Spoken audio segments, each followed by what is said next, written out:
अस्सलाम वालेकुम नाज़रीन, आप देख रहे हैं मेरा यूट्यूब चैनल और मैं हूं आरिफ राही। आज के व्लॉग में हम आपको आज की ताज़ा तरीन सूरत हाल से आगाह करेंगे और बताएंगे कि पाकिस्तान में और ख़ास तौर पर इस्लामाबाद में क्या चल रहा है। हुकूमत और अपोजिशन के माबैन राब्ते तो हो चुके हैं, लेकिन इन राब्तों के पीछे क्या कहानी है और इन राब्तों में आखिर क्या हल होने जा रहा है। क्या पाकिस्तान तहरीक इंसाफ और हुकूमत के मुज़ाकरात कामयाब हो पाएंगे,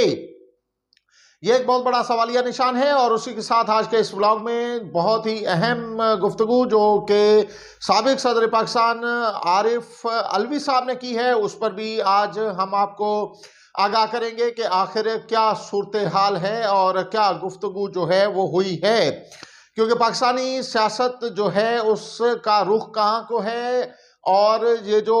गर्मा गर्मी है इसमें क्या कुछ हो रहा है, और इसके अलावा अंदरूनी और बैरूनी दबाव जो हैं हुकूमत को, उसके नतीजा क्या है। क्या अमेरिका वाकई ही पाकिस्तानी हुकूमत पर दबाव डाल रहा है या सिर्फ महज अभी तक की ये सब कहानियां हैं। जो माजी के चंद रोज़ गुजरे हैं उनमें हमने देखा कि अमेरिका की जानिब से, अमेरिका के एक एलची की जानिब से जो हैं कुछ जो हैं ख़बरें जो थी वो ट्वीट की गई और कुछ ऐसे ट्वीट किए गए जिसके बाद पाकिस्तानी मीडिया और पाकिस्तानी सियासत का महवर जो था वो एक बार फिर से अमेरिका के शिकंजे में नज़र आने लगा। जहां और जिसको देख रहे थे वो सिर्फ यही बात कर रहा था कि आया अमेरिका जो है वो पाकिस्तान में किसी किस्म का दबाव डालेगा या कि पाकिस्तानी हुकूमत जो है इस दबाव को जो है वो ज़ायल करने में कामयाब हो जाएगी। लेकिन आपको बताते चलें कि इस वक्त की जो सूरत हाल है वो ये है कि हर शख्स ये समझ रहा है कि शायद मौजूदा हुकूमत जिसमें शहबाज शरीफ हैं वो इसी वजह से मुज़ाकरात की जानिब जो हैं वो आए हैं कि उन्हें ये खौफ हो गया है कि अगर वो जो है इमरान खान के साथ अच्छा सलूक नहीं करते या उनके साथ उनका जो बर्ताव है वो बेहतर नहीं होता, पाकिस्तान तहरीक इंसाफ जो है उसको अगर वो इसी तरह से रिलीफ नहीं देते जिस तरह से कि माजी में रिलीफ जो था सियासी हरीफों को मिलता रहा। जिस तरह हमने देखा कि नवाज शरीफ इलाज के गर्ज से पाकिस्तान से गए लेकिन वो वापस नहीं आए, लेकिन इसके बावजूद हमें एक चीज़ देखनी पड़ेगी कि इमरान खान जो है वो इस वक्त बहुत मजबूत हैं। इस कदर मजबूत हैं कि पूरा सिस्टम उन्हीं के गिर्द घूम रहा है। आज से चंद माह पहले जिस इमरान खान का नाम मीडिया पर लेना जो था वो बहुत ही मायूब समझा जाता था और मीडिया चैनल्स पर इतनी पाबंदियां थी कि कोई इमरान खान का नाम नहीं ले रहा था, लेकिन आज हर तरफ जो है वो सिर्फ इमरान खान की बाज़गश्त है। आप सोशल मीडिया पे देख लें, आप मेन स्ट्रीम मीडिया पे देख लें, हर जगह पर सिर्फ और सिर्फ हमें इमरान खान जो है वो ही डिस्कस होते हुए नजर आ रहे हैं। आज अपोजिशन लीडर उमर अयूब और साबिक सदर पाकिस्तान आरिफ अलवी जो हैं उनकी पेशियां थी इस्लामाबाद हाई कोर्ट में और उन्होंने वहां पर जमानत के गर्ज से पेश हुए थे। लेकिन और उसके बाद उन्होंने एक अहम प्रेस कॉन्फ्रेंस की और अहम प्रेस कॉन्फ्रेंस में उन्होंने काफ़ी बातें जो थी वो की। उमर अयूब का तो कहना था कि भाई मुझे अभी मोटरसाइकिल चोर का जो चोर है उनका सरगना बना दिया गया है। जी हाँ, ये एक मजाक तो है पाकिस्तान में, क्योंकि पाकिस्तान की जो मुकदमे होते हैं उनमें कितनी सच्चाई होती है और कितनी नहीं होती ये हर शख्स जानता है पाकिस्तान में। और उमर अयूब साहब को जो है वो मोटरसाइकिल चोर के गैंग का सरगना के तौर पर उन पर मुकदमा जो है वो दाखिल किया गया है। और इसी के साथ आरिफ अलवी पर भी मुकदमात बनाए गए थे 26 नवंबर के हवाले से।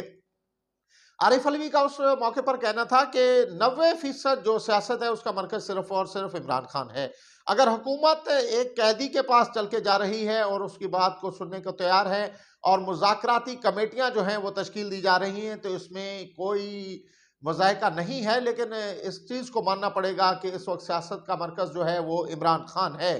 इमरान खान के बगैर जो है वो सियासत नहीं चल पा रही और मुल्क भी नहीं चल पा रहा। जब से इलेक्शन हुए या जब से रजीम चेंज आई उसके बाद मुल्क में जो सूरत हाल है, जिस तरह से बेरोज़गारी और महंगाई का जो है वो बढ़ी है, इसका जो है वो सभी को इल्म है। लेकिन यहाँ पर एक और चीज़ है कि आज हकूमती मज़ाकराती कमेटी की जो थी वो पाकिस्तान तहरीक इंसाफ के जो मुज़ाकराती कमेटी के रहनुमा हैं उनसे मुलाकात हुई और इस जो मुज़ाकराती कमेटी है उनके दरमियान एक दूसरे से तबादला ख्याल किया गया है, किन पॉइंट्स पर मुज़ाकरात होंगे, किस तरह से मुज़ाकरात होंगे, क्या रिलीफ पाकिस्तान तहरीक इंसाफ को चाहिए और क्या रिलीफ जो है हुकूमत को चाहिए, क्योंकि हुकूमत जो है वो इस वक्त ज़्यादा प्रेशर में है बजाय पीटीआई के, क्योंकि पीटीआई की जानिब से जो धमकी दी गई थी सिविल नाफरमानी की और जिसमें ये कहा गया था कि ओवरसीज पाकिस्तानी जो हैं वो पाकिस्तान में रेमिडेंट्स भेजना बंद कर देंगे, पाकिस्तान में वो अपना पैसा नहीं भेजेंगे, क्योंकि पाकिस्तान जो है वो जाहिर सी बात है बैरूनी जो हमें हमारे ओवरसीज पाकिस्तानी जो हैं वो बैरून मुल्क से हमें जो पैसा भेजते हैं वो डॉलर्स की सूरत में यहाँ आता है और पाकिस्तान जो है उस पर अपना ट्रेड चलाता है। उसकी वजह से पाकिस्तान जो है वो हुकूमत जो थी वो काफ़ी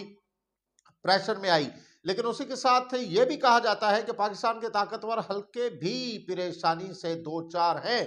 उसका वजह यह है कि वो इस वजह से परेशान हैं कि इमरान खान ने या पीटीआई की जानिब से जो बाइकआउट किया गया है अस्करी मसनूआत का और अस्करी प्रोडक्ट्स जो हैं पाकिस्तान आर्मी की जो प्रोडक्ट्स हैं या उनके अंडर में जो इदारे काम करते हैं पाकिस्तान आर्मी के उनकी प्रोडक्ट्स का पूरे पाकिस्तान में बाइकआउट किया जा रहा है। इसकी वजह से ये कहा जा रहा है, ये खबरें भी बाज़गश कर रही हैं कि जो है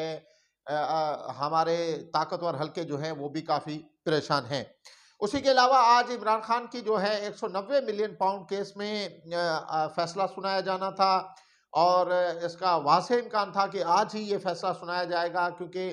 कहा यह जा रहा था कि पीर के रोज़ ये फैसला सुनाया जाएगा, क्योंकि अलीमा खान जो हैं इमरान खान की हमशीरा उन्होंने भी कहा था कि ये फैसला जल्द सुनाएंगे, प्रेशर डेवलप करेंगे, लेकिन आज वो फैसला नहीं सुनाया गया, उस फैसले को मौखर कर दिया गया है फ़िलहाल। तो इससे ये भी जो है अंदाज़ा लगाया जा सकता है या कि हम ये समझ सकते हैं कि जो पाकिस्तान तहरीक इंसाफ के मुज़ाकरात हो रहे हैं हो सकता है उसकी वजह से इनको फ़िलहाल इस फैसले को रोका गया हो और इसी को देखने की कोशिश की जा रही हो कि आया मुज़ाकरात किस समझ जाते हैं और उसके बाद इसका जो है वो फैसला सुनाया जाए, क्योंकि इस वक्त जो माहौल बना हुआ है इस्लामाबाद में वो ये है कि हुकूमत और अपोजिशन के माबैन जो हैं वो मुज़ाकरात हो रहे हैं और इस माहौल में अगर ये ऐसा फैसला आता तो यकीनन इसका कुछ असरात जो थे वो ज़रूर मरतब होते। ये थी आज की जो टॉप स्टोरी जो हमने आपके साथ शेयर की रही। इंशाल्लाह आपके साथ रहेंगे। अल्लाह ने